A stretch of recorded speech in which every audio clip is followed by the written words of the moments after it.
Good afternoon. How are we feeling? I need some more energy. How are we feeling? Are we feeling inspired, motivated, and just ready to get to that next level of business and success? If so, let me get a hand clap. Thank you so much. My name is Selena Hill. I'm the Deputy Digital Editor at Black Enterprise. So happy that we are here in Philadelphia. So happy that you guys are enjoying day one, or maybe I should say day 1.5 of our conference if you guys came out to the welcome reception last night. So this is the $1 billion beauty panel. And I must say it might be the best looking panel we have. The glam, the models on stage that you will get to know. Aren't they giving? If they're giving, let me just, no, y'all look good. I'm not the only one who noticed either. They're like, this panel look good. Okay. And of course they would, because they're talking about beauty and you got to show up as your brand. So I'm here to introduce our wonderful moderator, Alexander McGowan, who is the Senior Manager of Supplier Inclusion Food at Walmart. An emerging leader in the supplier diversity space, Alexander has used his talents in creating and developing relationships to ensure that the people, places, and processes he touches are positively impacted and forever changed by his leadership and skill. Give it up for Alexander, who will be moderating this panel. On today, you got me on? Everybody ready? Yeah. All right, well, I'm gonna introduce this esteemed panel of experts to the right of me, and we'll get going. So I'm gonna start with Miss Kim Baker. She is a former supermodel with over 20 years of experience. Give her a hand clap on that. Thank you. Also, then everyone, you'll hear everyone, they got a lot of credits on their resume. She's also a celebrity makeup artist. She's worked with the likes of Angela Yee, John Legend, Toni Braxton, Angela Bassett, and is the CEO and founder of Glamazon Beauty. Give it up for Miss Kim Baker. Next, we have Mr. Dorion Renaud. This gentleman has a plethora of credits from hosting, modeling, music, and in 2018 added the founder of Buttah Skincare to his resume. Please give it up for Mr. Dorion Renaud. How y'all doing? And then to the immediate right, we have Miss Stormi Steele. She is a former hairstylist and salon owner who is the CEO and founder of Canvas Beauty, but also on top of that is the founder of 2 nonprofits, Dream Girl Society and For Mamas. Please give it up for Ms. Stormi Steele.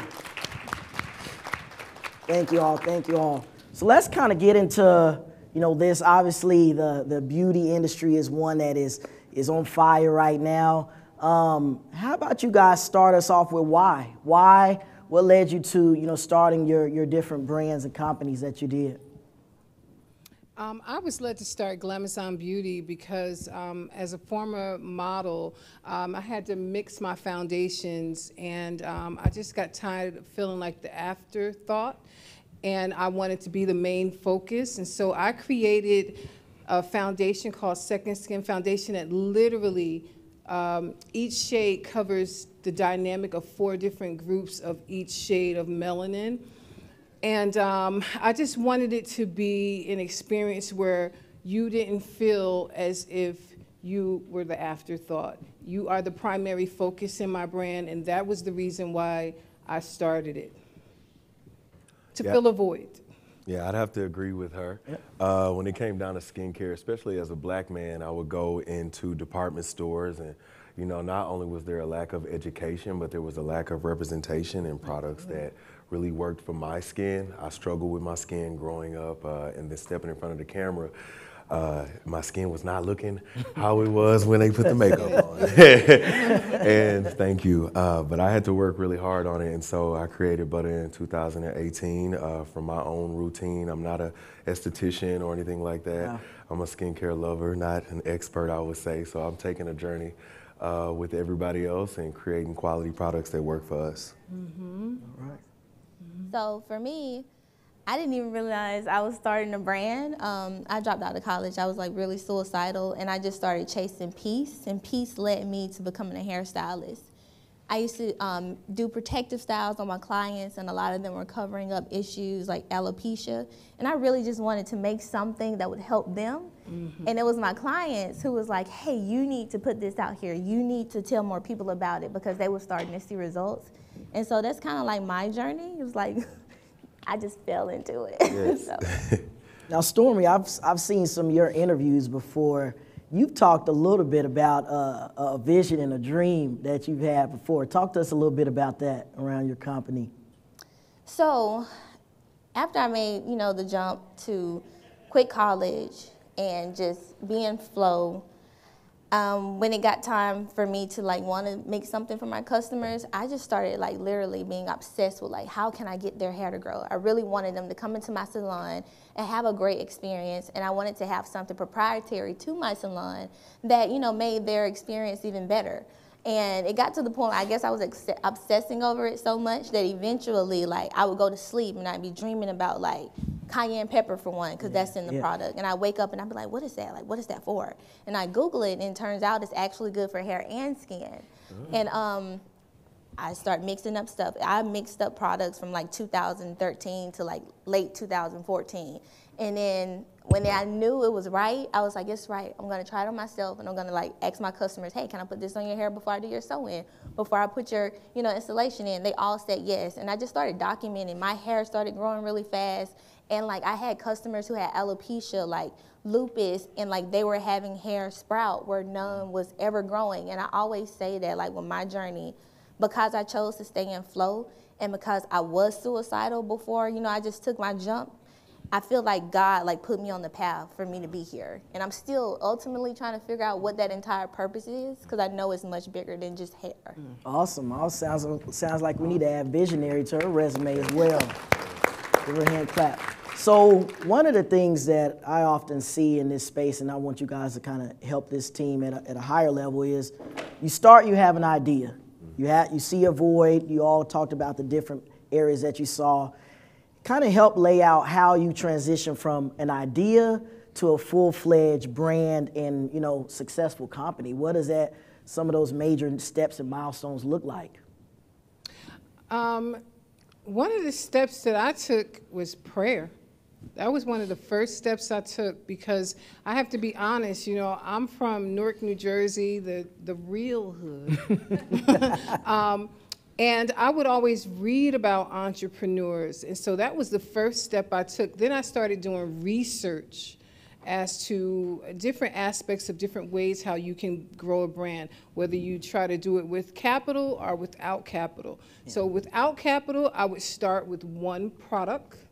And if you have capital, then I would start with just trying to develop a brand. But it all has, every brand has its own DNA. Every entrepreneur has their own story. So the first thing is believing in yourself, coming up with a game plan, persistent, consistent, and share your journey and your truth with everyone. And to me, that's the first steps. The first steps is believing in your purpose, and then being consistent and not giving up. Yeah, I agree. I had to start with education, because I didn't know much about chemicals. I'm not a chemist. Okay, I had to really dive into what really helped our skin, and as far as how Buttah looks and feels, I had to start with myself. Where I came from. I'm from the South, and so everything about Buttah was derived from the name to the packaging to how I felt growing up in the South after I came from the barbershop or I was going somewhere important. And then I would say third was community. So, I didn't have $1 million to start my brand, but I had made a network of people that were in the public eye, and so I just got on my phone and I said, can you support, And I think asking people and dropping your ego and really, asking for that support from people around you. I think we can all probably say the beauty business is a word of mouth business. And, you know, the auntie at church to the homie at the club will tell everybody about your brand if it works. So rely on the people around you and the consumer. Don't listen to the peers around you. Listen to the audience is what I tell people. Absolutely. Yeah, that's a good one. Absolutely. So you talked a little bit, Kim, about capital, and you talked about branding.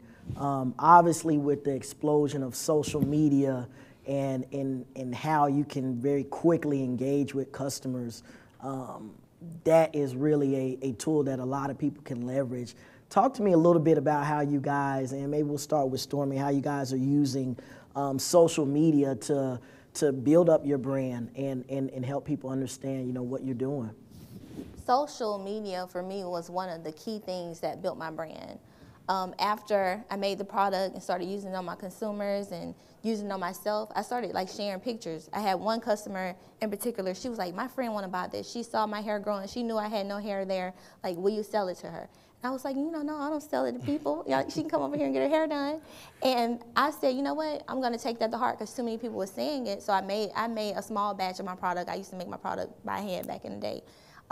2015, I put it on social media, my Facebook page. I always tell people it's not so much about having resources as it is learning how to be resourceful, because oftentimes we have everything we need to get started, and if we didn't, God would give us more.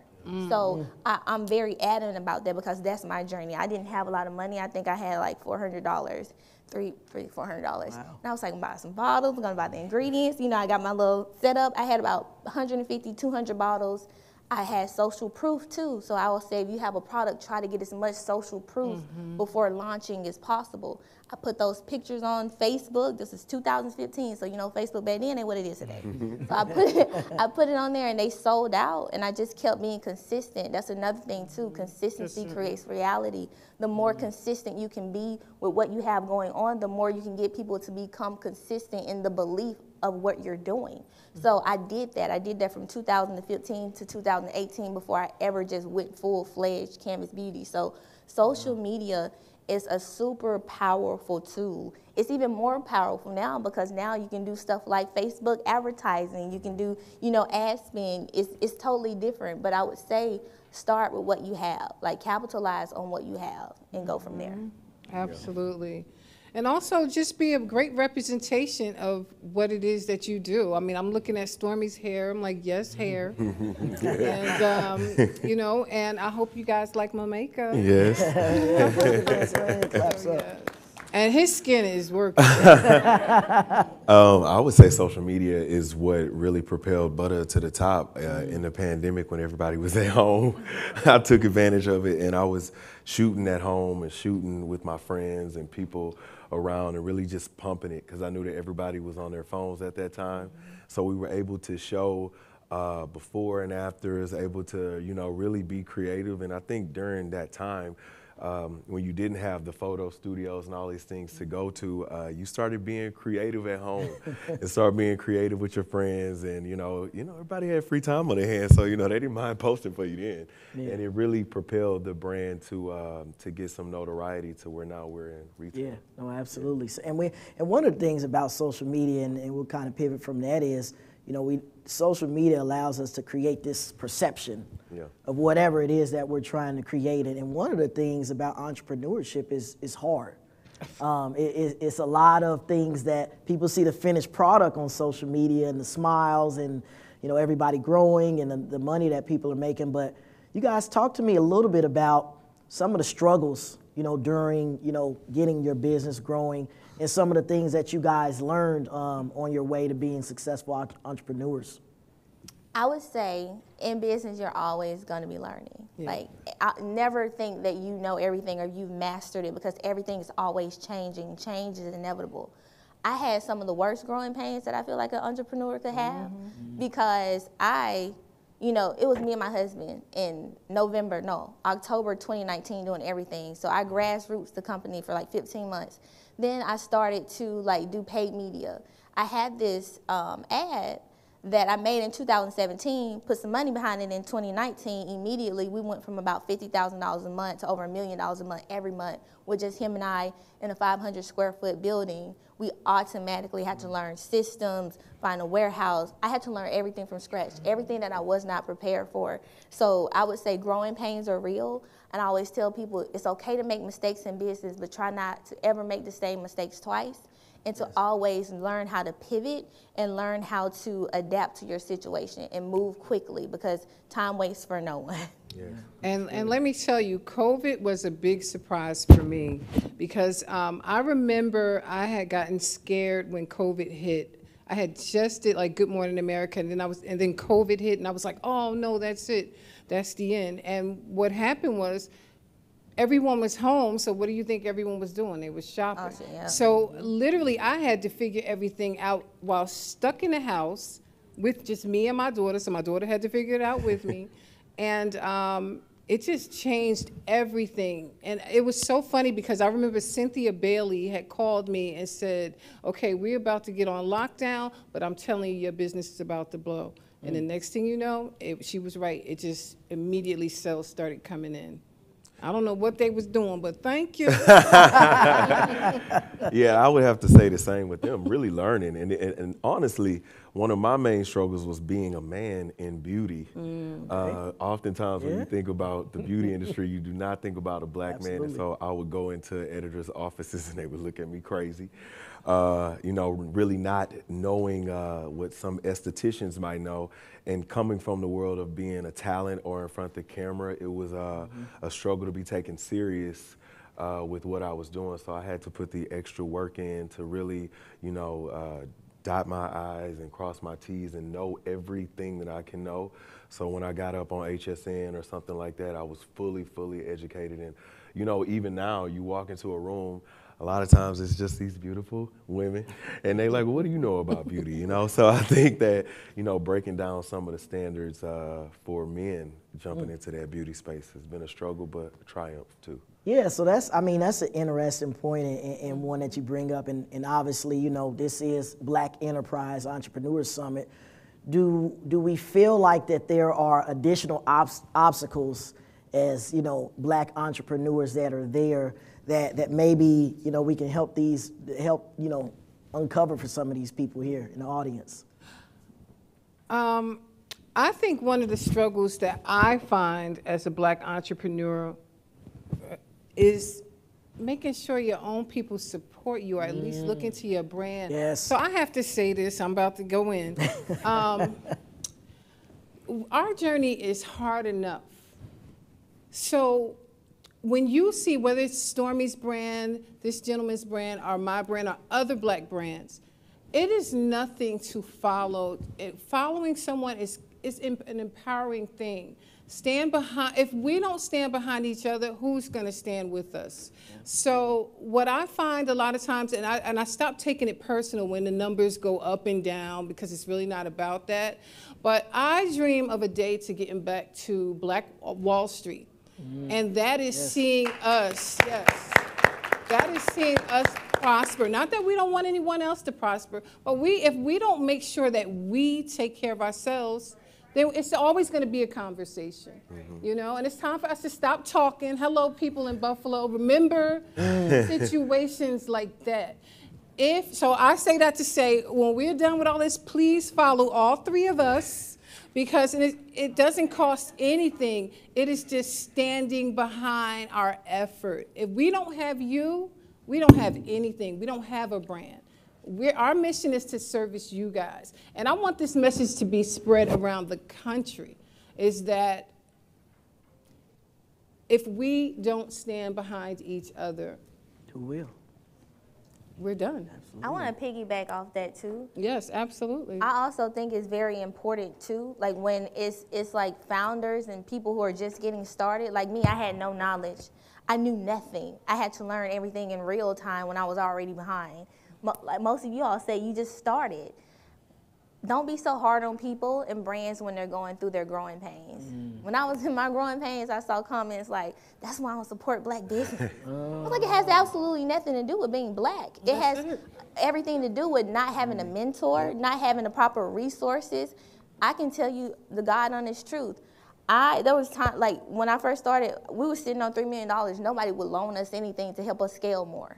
And we had everything that we was qualified for. Yep. So when she say that we need you guys, we need you guys not to support our businesses, but so we can go out here and learn and continue to grow so we can come back and bring you back up and support you. Because we're the ones who's going to give you the answers because no one gave us the answers. Yeah. That's awesome. I agree. Absolutely. I agree. Clap it up. Clap it up. I think there are certain gatekeepers for certain businesses. And, you know, I'm proud, and I know y'all are, to be one of the gatekeepers if we've made some moves in that space.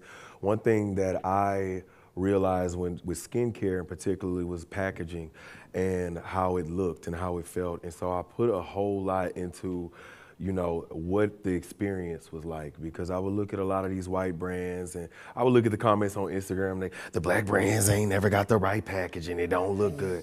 All right, well, you know, be creative. If you have a friend in that digital space, you know, get on YouTube, learn how to create labels for yourself. Go to FedEx and Kinko's and make sure it's the best of what you can do at that time.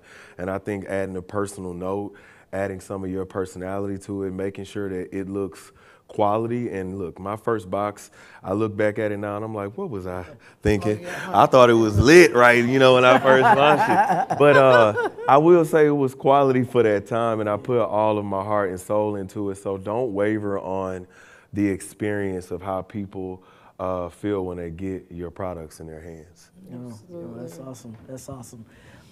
So as black entrepreneurs, you know, one of the things, and I was having a conversation with a colleague earlier just about, you know, self-esteem, self-image within the black community. What type of responsibility, or do you feel like as black entrepreneurs you guys have responsibilities to, you know, young black boys and young black girls in terms of helping with the image around black is truly beautiful within the things that you guys do in your businesses? So I have to make an announcement, and then I'll explain why. Okay. So there's 3 major TV networks. There's QVC, HSN, and Shop HQ. I will be launching June 30th on Shop HQ, and I'm the very first. Get a clap for. I am the very first black-owned beauty brand to launch on Shop HQ. And when I went in there, I didn't go in there with the mission of me. I went in there, as Kamala said, to be, which I knew I would be the first, but I will not be the last, and I can assure you of that.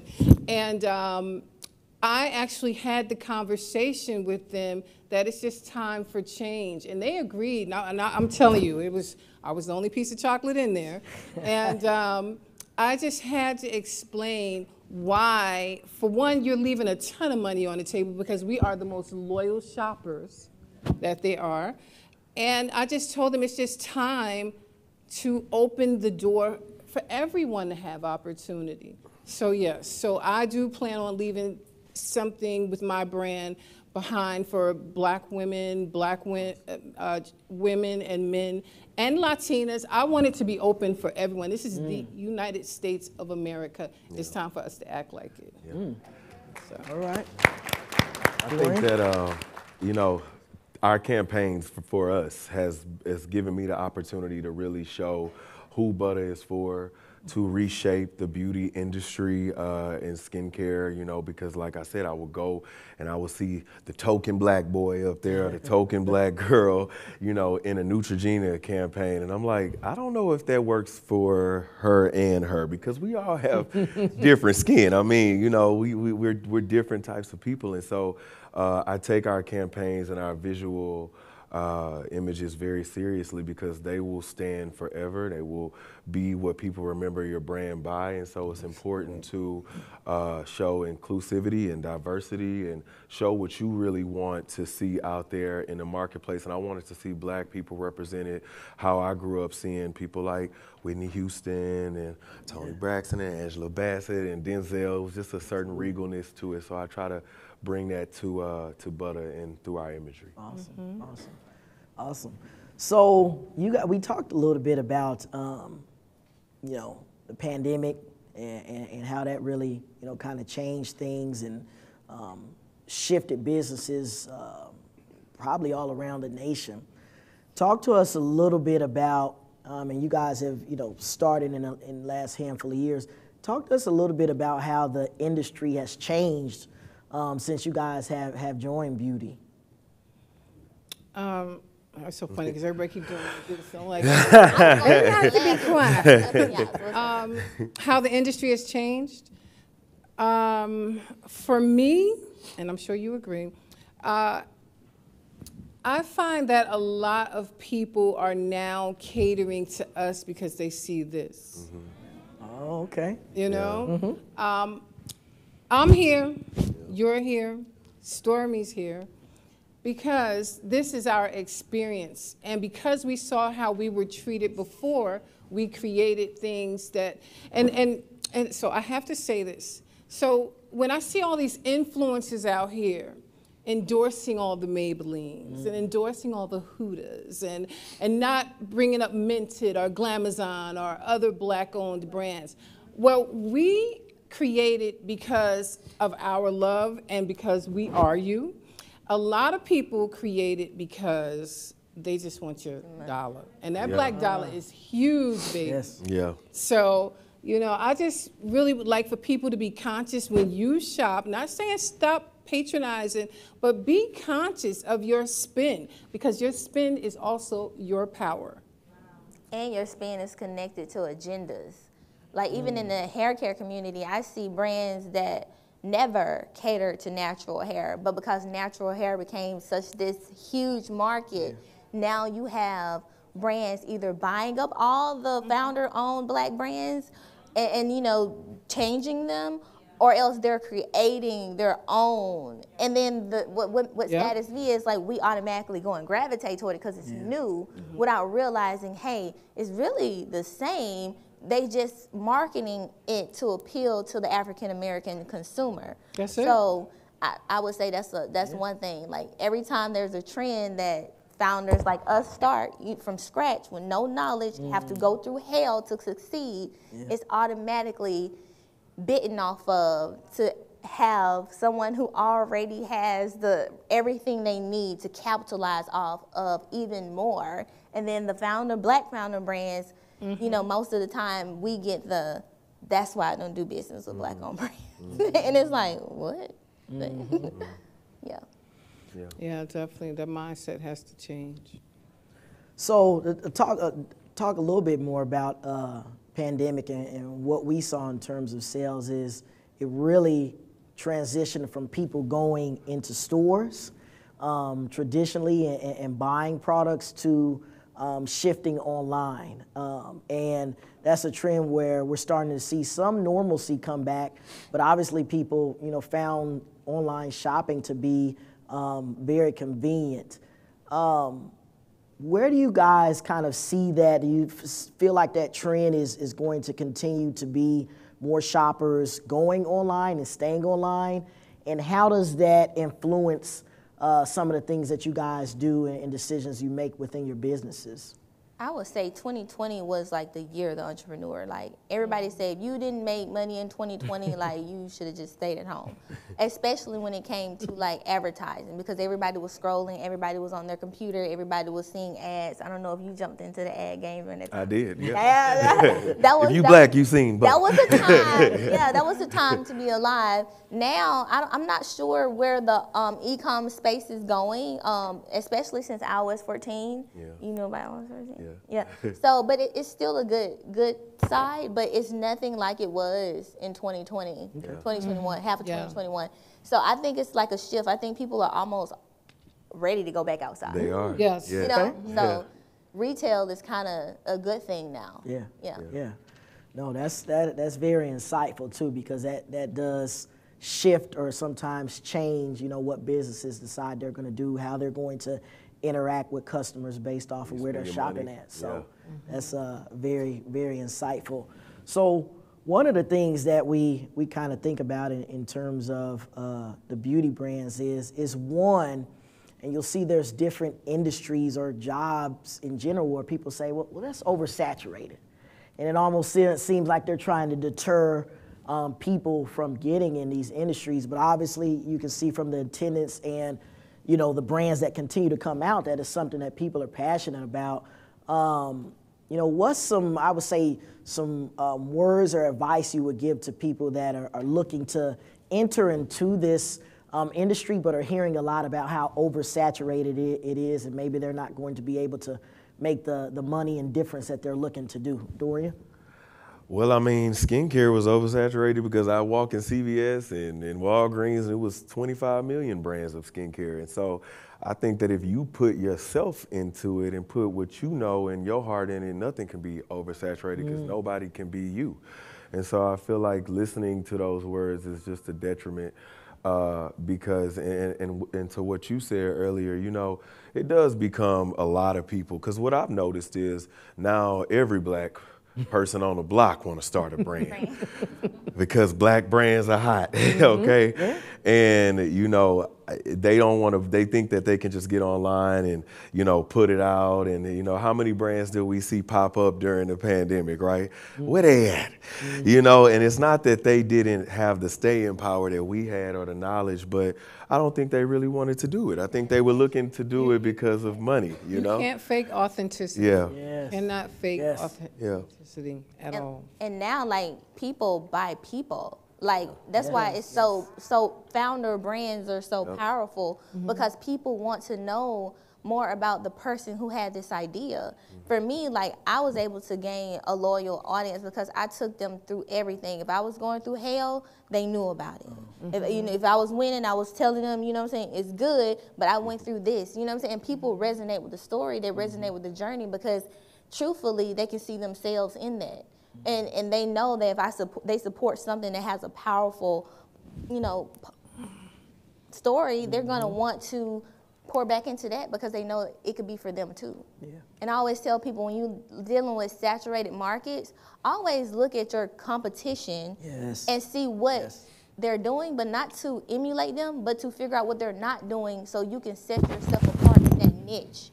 So I always say, like, what didn't they do?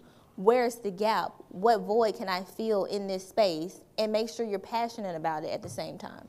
No, I think that piece around, you know, studying the competition is critical. And like you said, not to emulate, but to understand, you know, where are their holes and what they're doing. How can you refine your game plan and your strategy, and the different things that you guys are doing. So we talked a little bit about, you know, where you guys have started at and where the industry is at now. Where do you really see and you guys are in different places, we got, you know, makeup, we got skincare, we got hair care. Where do you see your industries going in the next 5 years ago? What are some things that you guys are hearing and seeing that you think will kind of shape where your industries go? You want to start? No. Well, the beauty industry in general is, I mean, it's a multi-billion-dollar industry.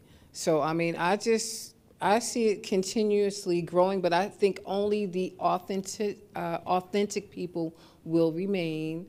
Like, you know, I said, you know, I make this joke all the time that one day, you know, I'm going to get up there and start singing and go, me, me, me, me, and everybody's going to tell me to shut up. And I'm going to be like, well, just like y'all don't want to hear me sing, I don't want to hear singers out here or actresses out here making makeup.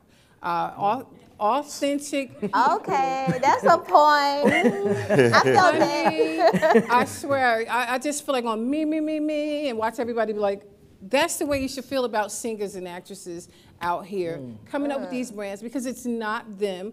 I've been doing makeup 27 years, lugging a makeup case, showing up looking tired and exhausted from pulling it, and then I authentically started learning about research and development and ingredients, because if you ask a lot of your celebrities the ingredients in their products, they cannot tell you. So I think what is going to happen is that eventually all the imitators will go away, and the authentic beauty experts will remain. No shade, no tea. Well, I'm an actor, turned entrepreneur, and a singer. No shade taken. But yes, I am. But you know, I wasn't directing that I know towards that. you. I know. Yes. I know. I think that what she said. I think the authentic people will stick around, and I think it's really up to people like us to decide where it goes. If we put our money after we become successful into these newer brands, or some of these young entrepreneurs creating programs that can teach people what we're talking about here today, is as far as the business can go, because we're sitting up here because we've gained success by making a lot of mistakes. I'm sure we've all made expensive mistakes as well too. And so I think that we don't continue to educate people and be honest and raw about our mistakes and our journeys, then it will be a point where it stops again. Because if you look at the evolution of Black beauty, where you had Fashion Fair, you had all of these things at a particular time, and you could look through Jet and Ebony magazine, where some of these publications are not even around anymore. So it's up to the leaders of the industry to create opportunities for the future industry so that it can continue growing. What? Can I ask a question? Yes, ma'am. What do you think about like selling though?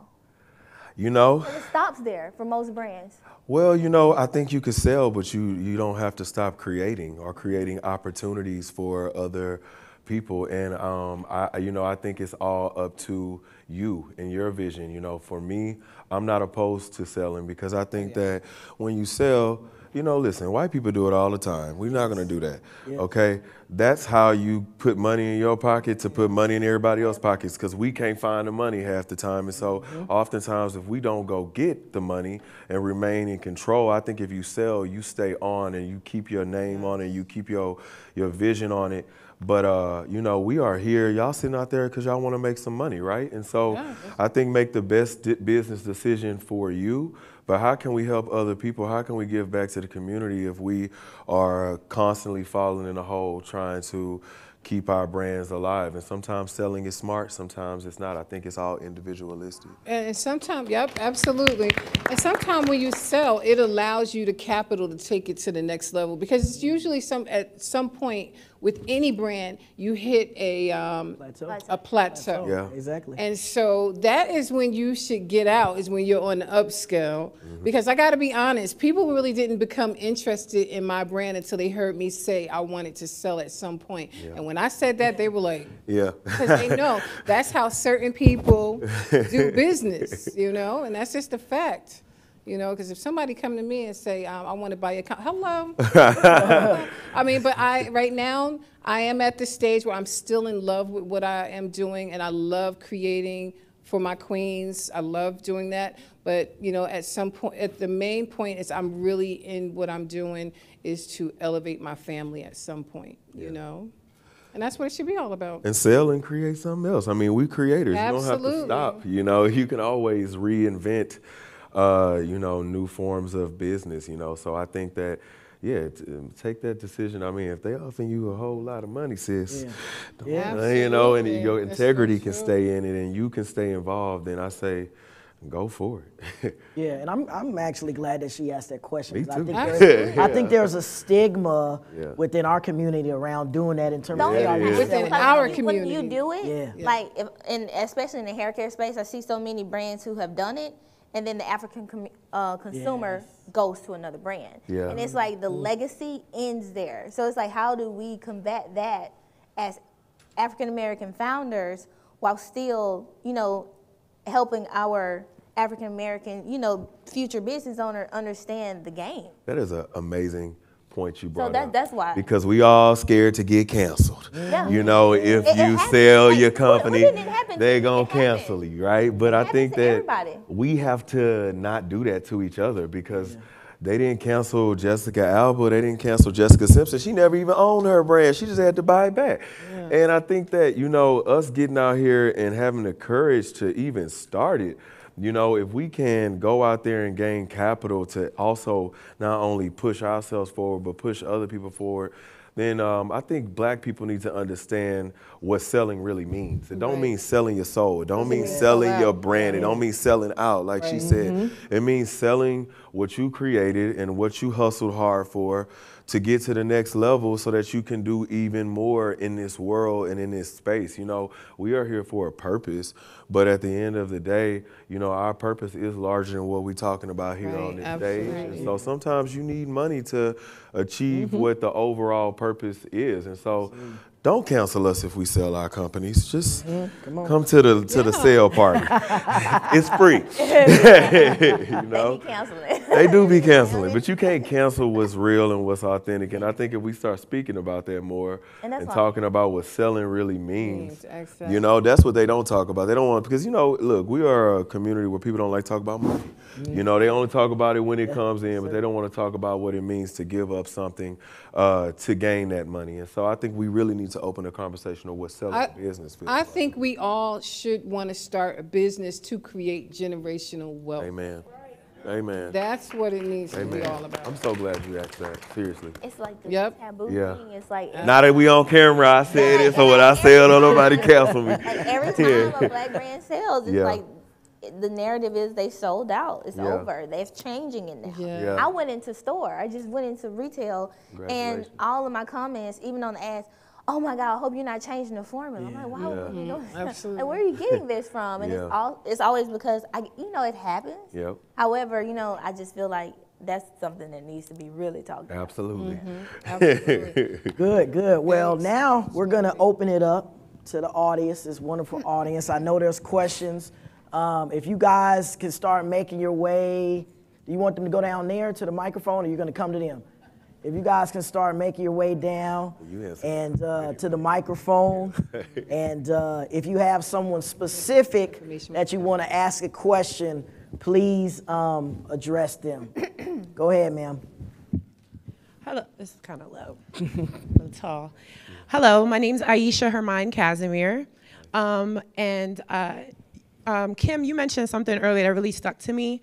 It's kind of hard, like you said, you go through your struggles of being an entrepreneur, a black woman entrepreneur, female entrepreneur, and you can't get that support from us. And it's sometimes I try not to take it personal, especially when I own a swimsuit line, by the way, shophermind.com, and I have loungewear, and here you go, you have my close network of your friends. They'll buy $200, $300 pieces from Skims, and here I am. I have comfort, stretchy, comfort, stylish, stretchy loungewear on my website, and here you go promoting, Skims. And now she just came out with a swimsuit line, and sometimes it's kind of discouraging. I have swimwear, and you're buying $90 pieces from Kim Kardashian, and it's like, how do you get out of that, without taking it personal? But I feel like now I am taking it personal. So if you're not supporting me, you're not with me. So it's okay. In my first year, I had to, make a name for myself, my first year of business.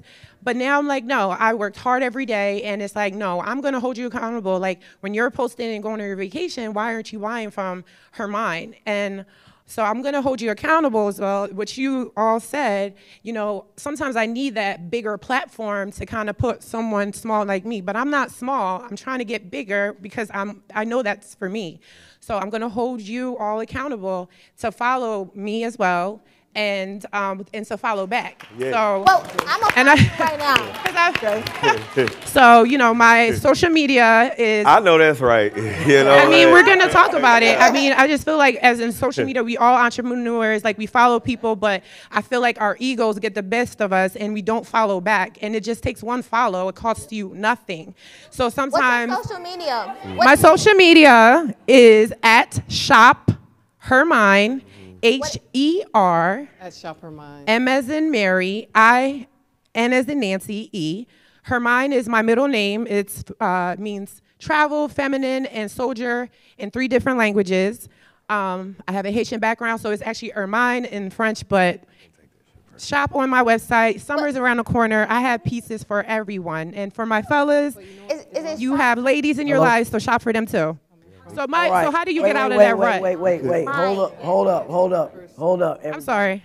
out of respect for everyone and to make sure that we can get to everyone's questions, please ask questions, okay? Okay. We want to make sure we respect everybody's I'm time, sorry. right? Oh, okay. Well, I just said, how did you get out the rut? Well, you know what? You should not take it personal, even though I got to be honest, I have my moments when I do, but let me just say this. It really starts with all of us. We have to, not saying that anybody has it, but many times this is the culprit. We got to get rid of the crab syndrome, guys. This has got to stop. Yes. It has to stop. I mean, it's just a real dialogue. It's to the point now, even my white friends know what crab syndrome is, you know? Because it is something that we have perpetuated year after, and everybody's like, oh, you know, I hate the crab syndrome. Well, you have to work on yourself as an individual. And sometimes if you see someone else, whenever I see a sister, what happened when we saw each other? I immediately hugged you. You would have thought we knew each other already. But I knew of her story, and I'm just about uplifting people. And then Yep, go ahead, Stormi. She went over there. Easy. She went over, don't take it personal. I just followed you. One of my passions is marketing and branding. We can go with the narrative of, you know, we don't support our own Kim Kardashian. Kim Kardashian, she kind of can stand in that lane. She's a fashion person. And I just looked at your site.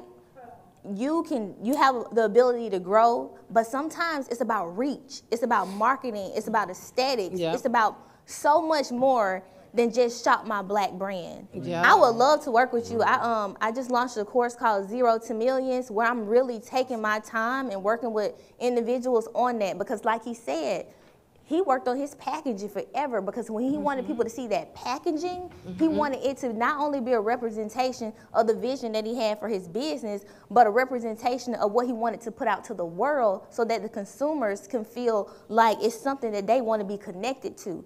And as black individuals, black entrepreneurs, we have to do the same thing. So it just can't be, I'm black, buy my stuff. It also has to be, I'm black, I've done the work, my shit's fire, it rivals a Kim Kardashian. Yes. Why aren't you buying from me? Yeah. That's So right. let's get there. That's right. Straight And up. go to my page, because I just followed Right. you, and I'm serious, join my webinar, because I'm really putting it out there. Yep. All right, let's get to our next young Just a lady. over gentle there. reminder.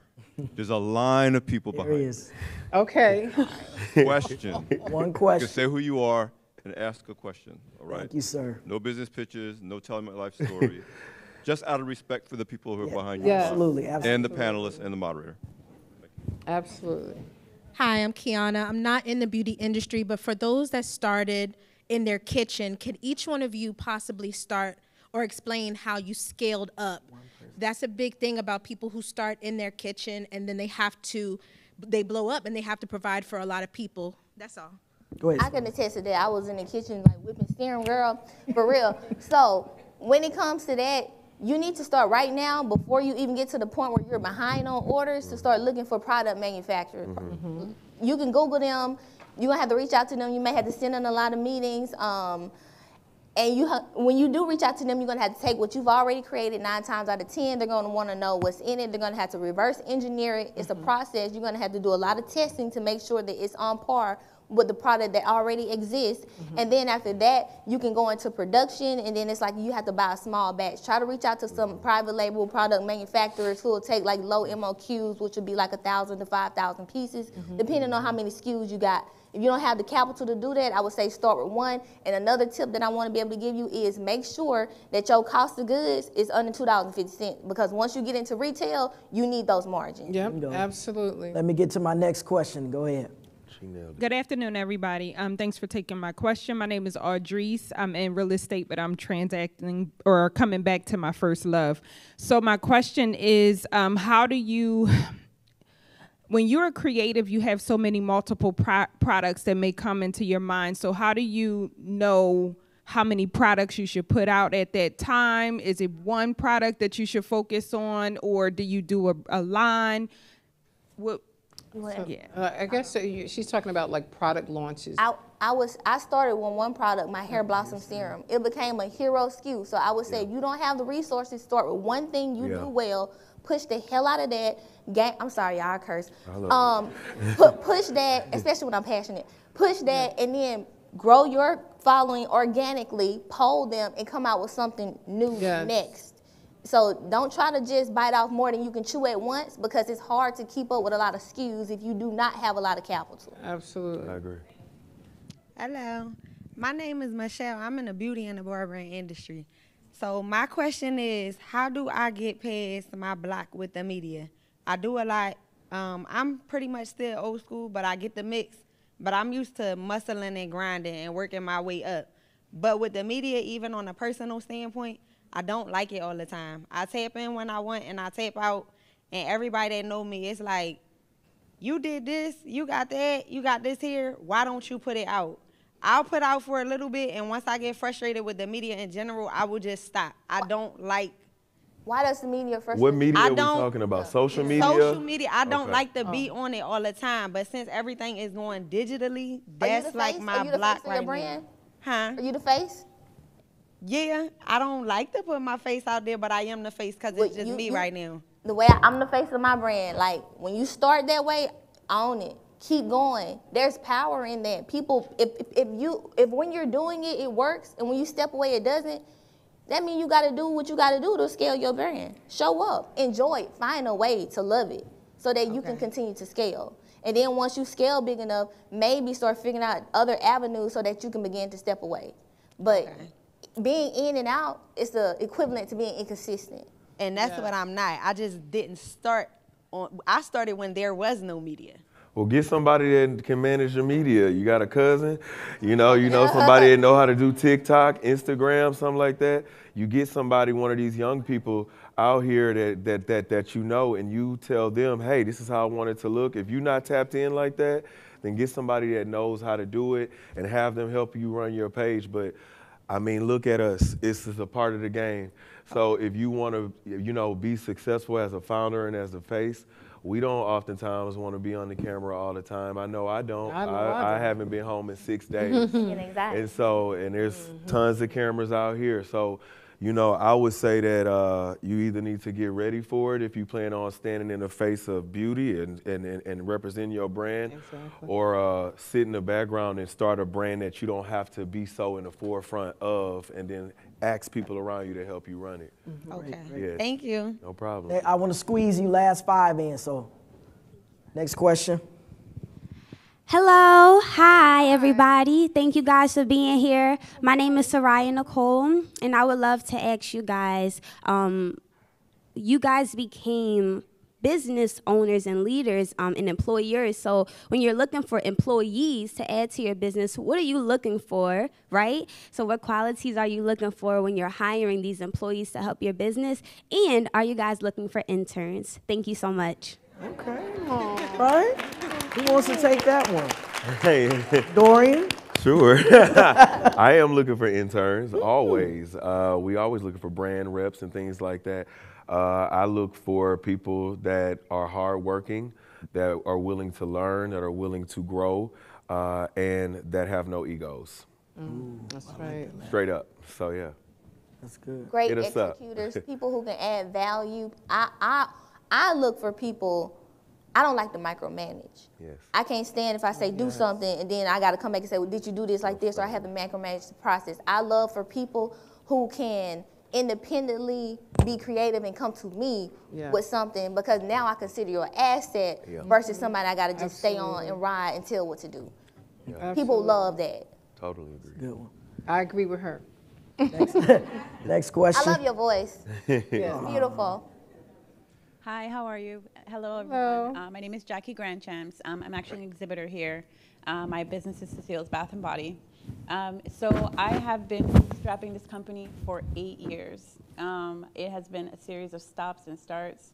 2020 and 2021 was a gift. This pandemic, I was able to focus on my brand, and I had a really nice pop of media and then had to go back to work.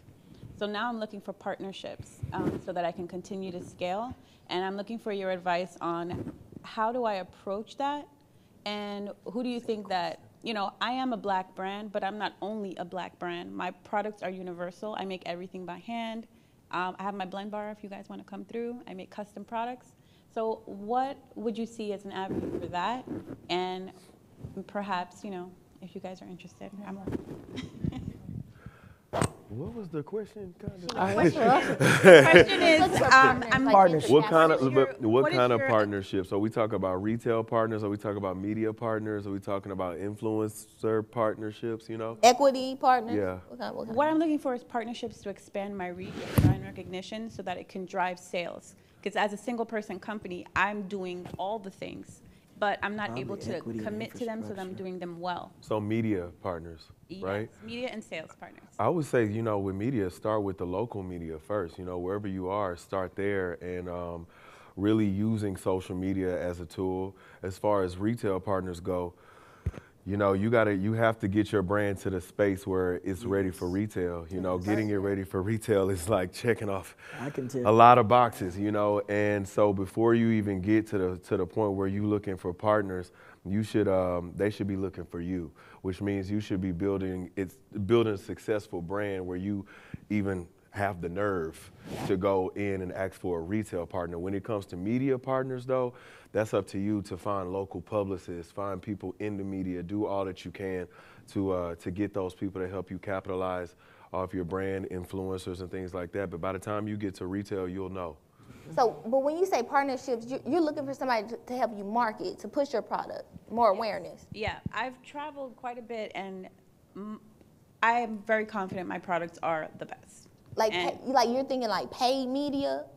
I'm thinking, well, unpaid if I can, but I'm looking for more, I want to say business partnerships where people collaborate together so that we both move forward. You got to barter. You got to go to people with what you have and what you can add to them and see if they can add to you. You know, if you don't have the money, then you got to find people out there in this room that we're in right now that needs your expertise and you need theirs. So you gotta go the old school way and start bartering out here in these streets. If you don't have the resources, you gotta do a trade-off. All right. Yeah. Thank you. Let's get to our next question. Greetings, everybody. My name is Nakia Murray, and I am the owner and principal physician at Vtox Intimate Health and Wellness. And so my category is nature-based feminine care. My question is for Stormi as well as Alexander. For Stormi, what was the benefit from you shifting from e-commerce, moving into a retail space? And Alexander, for someone in my category, what would you say some of the benefits are to putting their products in bigger box stores? For me, the benefits from just being solely e-commerce and going into retail was the ability to be able to be like more omni-channel. You never want to be able to be in a position where all of your revenue is coming from one source, especially in the e-commerce situation, because stuff changes daily when it comes to ad buying, media, etc. So me being in retail now allows me to have an additional stream of revenue from a different type of consumer. So that was one of the benefits for that. I won't say much more because I think she said it pretty perfectly. I will say what Dorion said earlier in terms of readiness. I can tell you at being at Walmart, that tends to be a gap quite a bit is what you think you're ready for and what I see every day in and day out and where that gap really needs to be closed at. But obviously all the benefits that she talked about are the ones that going to be the ones that benefit you as a product owner and an entrepreneur. Next. Hi, my name is Naima Johnson. I own M Beauty Inc. My question is for Stormi because we both have a salon background. I've been successful as a salon owner, selling my products in a salon probably for about 3 years. And your recommendation, do you think that I would need to kind of step back from me doing services and just focus on pushing the retail side? That's what I'm trying to, launch. Because I just feel like I'm kind of like successful in my circle, but it's because I have to service clients too. I don't just do the retail stuff. I honestly, truly wouldn't feel comfortable giving you a definite answer for that because it really has to do with whatever resonates most in your soul. I ain't gonna lie to you. When I started Canvas Beauty e-commerce, I prayed on it. I just felt like God was telling me to jump. I canceled every appointment I had made my website, sat in front of the computer every day, and then give up. That may not work for you. That may not be what you want to do. I know other people who are in retail have huge brands, and they still go behind the chair every day because they love it. And it also adds another layer to their marketing. Right. So I would say you have to do whatever is going to make you feel the best. I'm one of those people. I can't chase more than one rabbit. I got to focus on one thing, because when I can focus on one thing, I can master that one thing.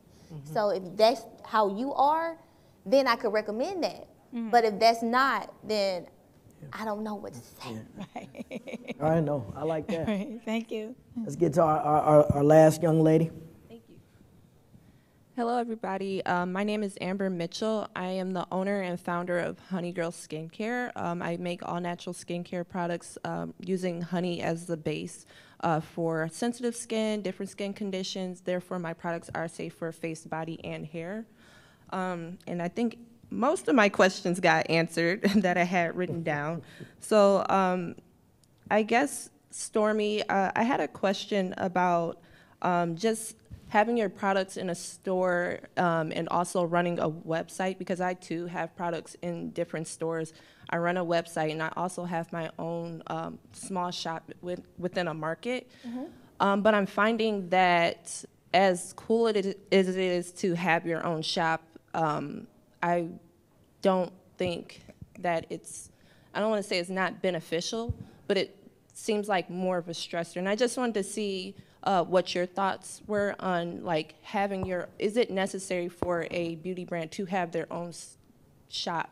Like, Not at all, because I would say if it's your shop and you're not like having partners like, Walmart's, et cetera, or other people who own the businesses who your products are in, you're taking in a lot of overhead that's not necessary. So therefore your margins are less when you're talking about having a physical location and versus having a e-com website. So I would say if it's your shop, you have to look at which one is bringing you in the most revenue, which one has the greater margins. And then if e-com is where it's at, I would put all my eggs in e-com, because that's ultimately what's going to help you be able to scale most profitably. Absolutely. Okay. All right. Thank you. Thank you all for all your questions. Let's give it up for this great panel here one more time, please. Thank you.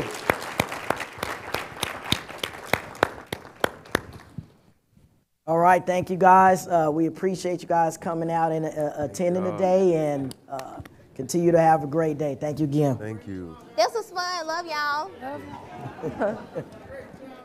I think I'm supposed to take a picture.